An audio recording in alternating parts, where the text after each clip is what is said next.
Bonjour à tous.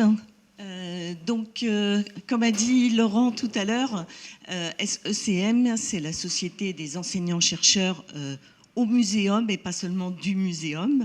Donc effectivement, moi je suis enseignant-chercheur au muséum, mais je ne suis pas du muséum.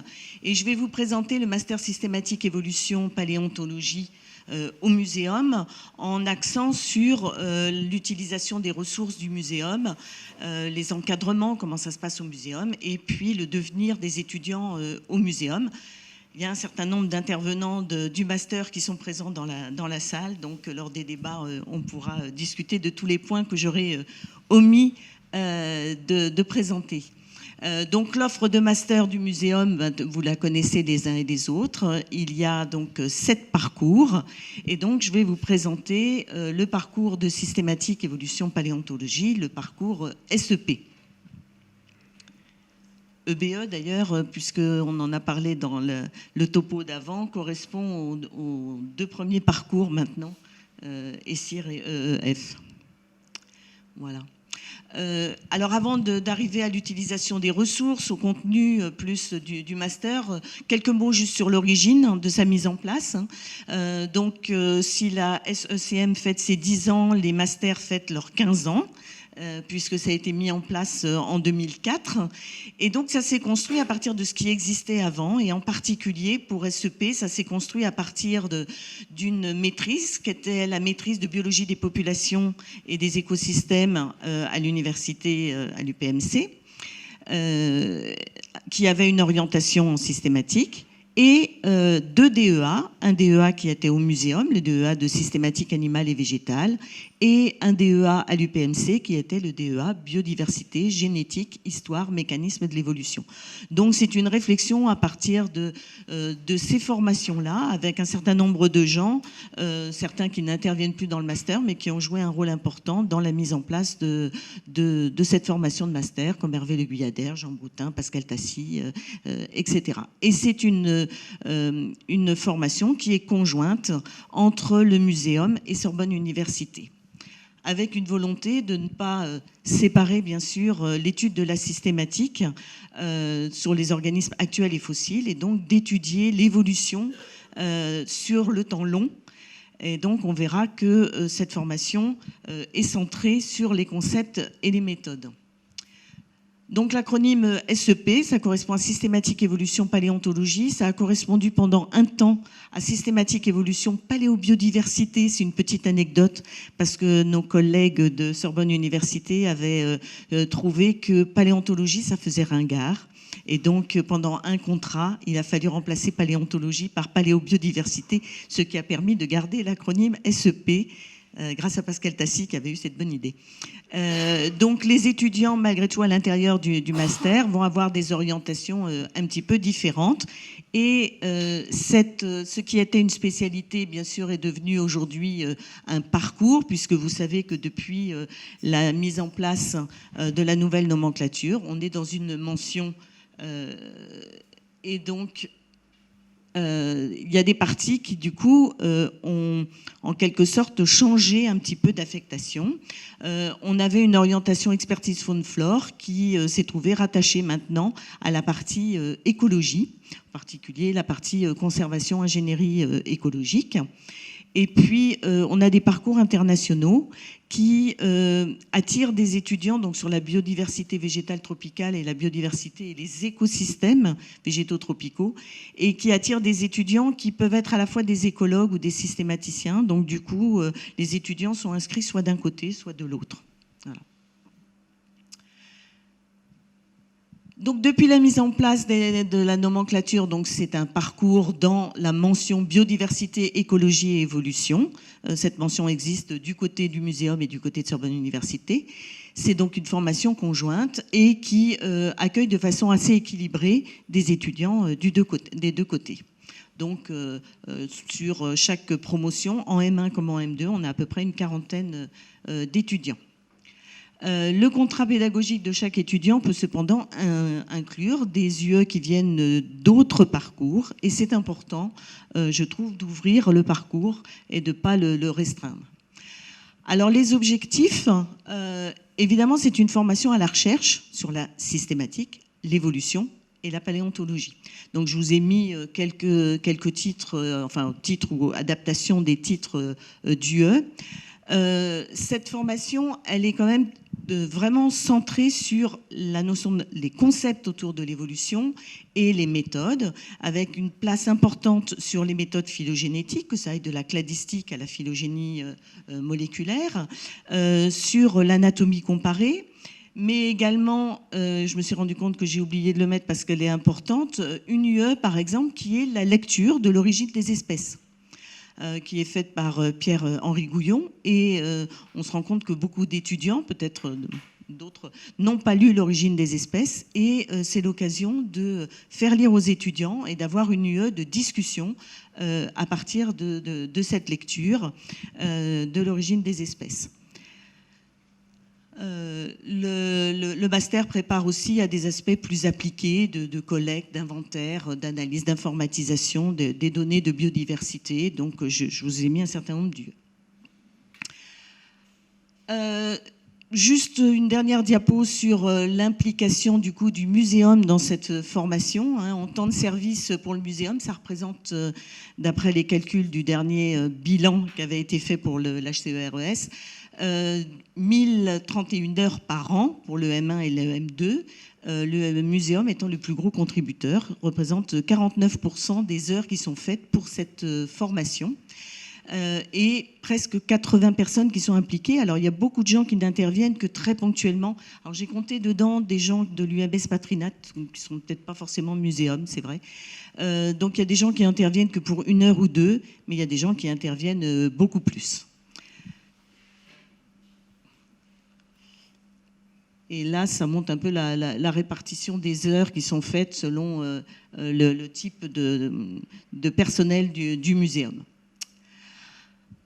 Alors, plus important, c'est l'utilisation des ressources du muséum dans le cadre de cette formation systématique évolution paléontologie. Donc, je vais passer en revue différents points.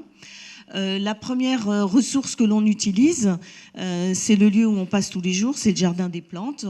Alors, j'ai pris un exemple. On utilise le jardin écologique maintenant, dès le début du Master 1, pour amener les étudiants à un atelier qui leur permet de voir le travail de systématique depuis la collecte sur le terrain jusqu'à l'analyse phylogénétique. Donc, en tout début d'année, on les fait travailler en mode projet, en petits groupes, dans le jardin écologique pour qu'ils voient les méthodes de collecte et qu'à partir de ces données collectées, ils voient comment on va aller chercher de l'information, comment on va pouvoir trouver des données même si la nomenclature a changé, comment on va identifier, comment on va aller chercher des séquences qui vont nous servir après pour faire de la reconstruction phylogénétique, etc. Une autre ressource qui est largement utilisée dans de nombreuses UE, ce sont les collections, les serres ou les galeries. À la fois parce qu'il y a du matériel pédagogique qui va être utilisé, il y a des visites qui sont organisées. Alors j'ai pris l'exemple du déroulement d'un TD qui se passe dans la galerie de paléontologie et qui a été monté il y a quelques années par un de nos anciens étudiants qui était alors à ATER, qui est Bouziane Kaloufi, et qui a monté un atelier sur l'identification en paléontologie dans la galerie de paléontologie. Et donc là, les étudiants ont du matériel qui est du matériel pédagogique ou des moulages qui sont mis à leur disposition dans l'amphi de Paléonto. Généralement, ça se passe le jour où la galerie est fermée. Et puis, ils ont aussi accès à du matériel qui est exposé. Par exemple, ce fémur de mastodonte qui est au premier étage dans la galerie. Donc, l'étiquette va être cachée. Et les étudiants sont amenés à avoir cette réflexion d'anatomie comparée pour pouvoir réidentifier et expliquer leur démarche d'identification. Donc, ils vont aller se promener dans la galerie pour faire ce travail d'anatomie comparée.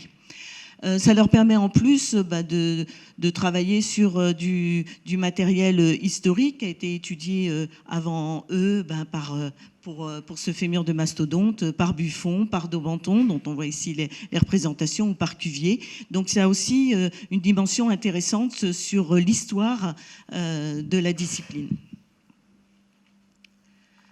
Alors d'autres ressources du muséum sont utilisées évidemment, hein, les stations, le parc de la Haute-Touche, soit pour des UE, soit pour l'accueil de stagiaires, ça je ne rentre pas dans le détail. Une autre particularité du muséum, ce sont les événements qui s'y passent. Même si la fête de la science se passe aussi ailleurs. Donc j'ai pris l'exemple de la fête de la science parce que de nombreux étudiants participent à la fête de la science. Par exemple, pour les étudiants en paléo sur l'atelier de moulage qui mobilise toujours beaucoup de gens. J'ai pris l'exemple d'un autre atelier sur l'identification pour lequel, par exemple, des étudiants ont fait des moulages d'empreintes des carnivores qu'on peut trouver en France à partir d'animaux du muséum. Et puis, ils animent un atelier d'identification. Et les étudiants sont extrêmement intéressés par cette dimension de transmission des savoirs. Et je pense que la dimension médiation scientifique pourrait peut-être, au travers des différents parcours de master du muséum, être un élément peut-être à développer. En tout cas, je trouve cet aspect très intéressant et une expérience très intéressante pour les étudiants. Évidemment, le muséum apporte aussi des compétences qui lui sont un peu spécifiques. Alors, j'en ai cité quelques-unes, même si ce n'est pas tout à fait vrai. On a une UE, par exemple, de dessin scientifique qui est proposée aux étudiants depuis longtemps. Elle avait été montée initialement par Dominique Visset, donc, qui était à Sorbonne Université, initialement à l'UPMC. Mais elle est aujourd'hui assurée en grande partie par du personnel du muséum. Tout ce qui est morphométrie, donc on a aussi une plateforme de morphométrie, donc il y a une UE sur la morphométrie, c'est quelque chose d'important dans les études de taxonomie intégrative actuelles. Là aussi c'est une spécificité apportée par le muséum.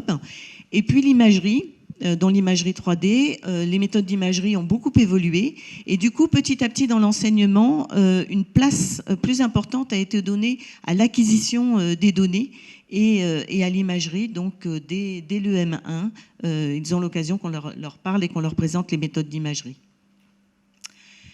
Le deuxième point, j'espère que je déborde pas trop, c'est l'implication des unités du muséum dans l'encadrement de nos étudiants. Alors l'encadrement des stages, que ce soit de M1 et de M2, mobilise très fortement les unités du muséum, vous le savez les uns et les autres. En particulier, j'ai cité 5 UMR qui sont celles qui accueillent le plus de nos étudiants. Et ça représente environ 80% des encadrements, mais ça n'implique pas nécessairement comme encadrant des personnels muséum hein, au sein de ces unités, bien sûr. Du coup, j'ai mis aussi, je ne sais pas si c'est lisible, des exemples de sujets de recherche pour que vous voyez un petit peu les thématiques qui apparaissent. Donc, études phylogénétiques morphologiques des crocodiliens, datation utilisant le registre fossile, ou bien phylogénie et calibration moléculaire des insectes hémiptères, les fulgoroïdés, histoire évolutive des musaraignes, délimitation des espèces et systèmes de reproduction, etc. Ou taxonomie intégrative sur un genre, le genre Microphis, etc. Il y a donc beaucoup de sujets de master qui tournent autour des analyses phylogénétiques, de la délimitation d'espèces, de la métagénomique, ou des aspects qui vont être plus conceptuels, avec des sujets qui vont être plus théoriques. Les deux derniers sujets, homologie, caractère, test, ou bien des sous-arbres aux super-arbres, on a aussi des sujets de recherche qui vont être beaucoup plus méthodologiques et théoriques. Du coup, je m'étais amusée à faire un nuage de points avec les titres de stage pour voir les mots qui ressortent. Ça, c'est sur les titres de stage simplement de 2019. Donc, on voit que phylogénie, diversité, mot étude, j'aurais pu le retirer. Et par contre, si on compare ce nuage de points avec les mots-clés fournis par les étudiants, là, ça sera différent. Les mots-clés fournis par les étudiants, on va voir apparaître plus évolution, biogéographie, métabarcoding, taxonomie intégrative, des éléments qu'on ne voyait pas forcément dans les titres même des sujets de master. Ça, c'est juste une vision sur les sujets M2 2019. Ça serait intéressant de le faire sur tous les sujets de master peut-être depuis 10 ans ou de voir l'évolution des thématiques qui ressortent le plus au fil des années de master.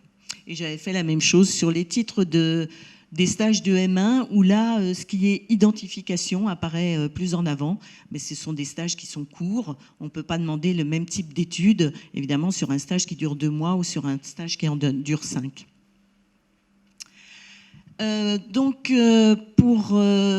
Presque pour terminer, le devenir des étudiants au muséum également. Alors, on a vu qu'il y a des unités qui encadrent beaucoup d'étudiants. Est-ce qu'il y a un devenir pour ces étudiants aussi au muséum? Alors, j'ai été regarder les organigrammes sur les sites web de ces UMR qui accueillent le plus de nos étudiants. Et 11 doctorants sur 21 du CR2P sont issus de la formation CEP. Et on a également, issus de la formation, 3 maîtres de conf, un ingénieur de recherche et 2 ingénieurs d'études. Par contre, dans les autres UMR, on a moins de doctorants proportionnellement, 9 sur 40 à l'ISIEB, mais ça représente quand même 9 doctorants, un maître de conf et un ATER. Et puis on en a également des doctorants à MECADEV, à Boréa et au CESCO. Par contre, j'ai rajouté 2 UMS qui participent parfois aux encadrements de nos étudiants. C'est l'UMS Patrinat et l'UMS Babies.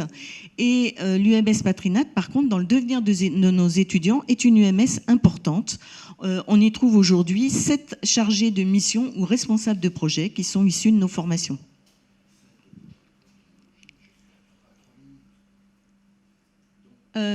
Alors l'attractivité du muséum pour les étudiants qui viennent au Master CEP, elle est évidente et elle apparaît très clairement dans les lettres de candidature. Il y a eu beaucoup d'améliorations sur les conditions d'accueil des étudiants, avec des salles qui sont fournies pour les étudiants, des lieux de rendez-vous, enfin tout ça vous le connaissez, donc je vais passer. Il y a une UE qui peut être importante, il y a l'UE, on a parlé d'Aphrodite, mais il y a une autre UE en ligne qui a été créée et qui est encore en cours de création, qui est l'UE Insectes. Et donc, comme bilan, il y a des points positifs et des points négatifs, bien sûr. Donc, le master, il est bien positionné, enfin, il est connu, positionné au niveau national et international. Et je pense même que la vision, la connaissance du master rattaché au muséum est très forte maintenant au niveau national et international. C'est un master qui est ouvert dans le sens qu'on a beaucoup de nos étudiants qui vont suivre quelques unités d'enseignement qui viennent d'autres parcours. Ces parcours, ça peut être donc des unités qui concernent de l'écologie, les parcours ESIR et EEF, des unités d'enseignement concernant la muséologie, les collections, ou l'archéologie. Et je pense que c'est un enrichissement qui permet aux étudiants d'avoir une coloration autour de la thématique systématique évolution paléontologie, mais d'avoir une coloration particulière, spécifique à chacun. Par contre, ce qu'on remarque, c'est que l'inverse n'est pas vrai. Pour quelle raison, je ne sais pas, mais on a extrêmement peu, c'est très rare, qu'on ait des étudiants d'autres parcours qui viennent suivre des UE SEP.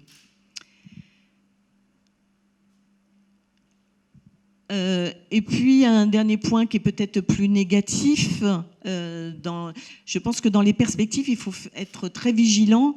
Cette formation, elle a une solidité qui est liée au fait d'associer 2 établissements qui sont le Muséum et Sorbonne Université. Aujourd'hui, il y a une tendance à la divergence entre les établissements et je pense qu'il faut être très vigilant là-dessus pour plein de raisons. Et puis, il faut faire évoluer les contenus parce que la façon de travailler en recherche évolue, les méthodes évoluent, les concepts peuvent évoluer et donc il faut absolument qu'on fasse évoluer les contenus de notre formation. Et donc, je vous remercie. J'ai mis cette illustration, c'est pour vous dire que dans cette salle-ci, dans quelques mois, il y aura les journées de la Société française de systématique et que ces journées porteront sur enseigner la systématique aujourd'hui et demain. Voilà, merci.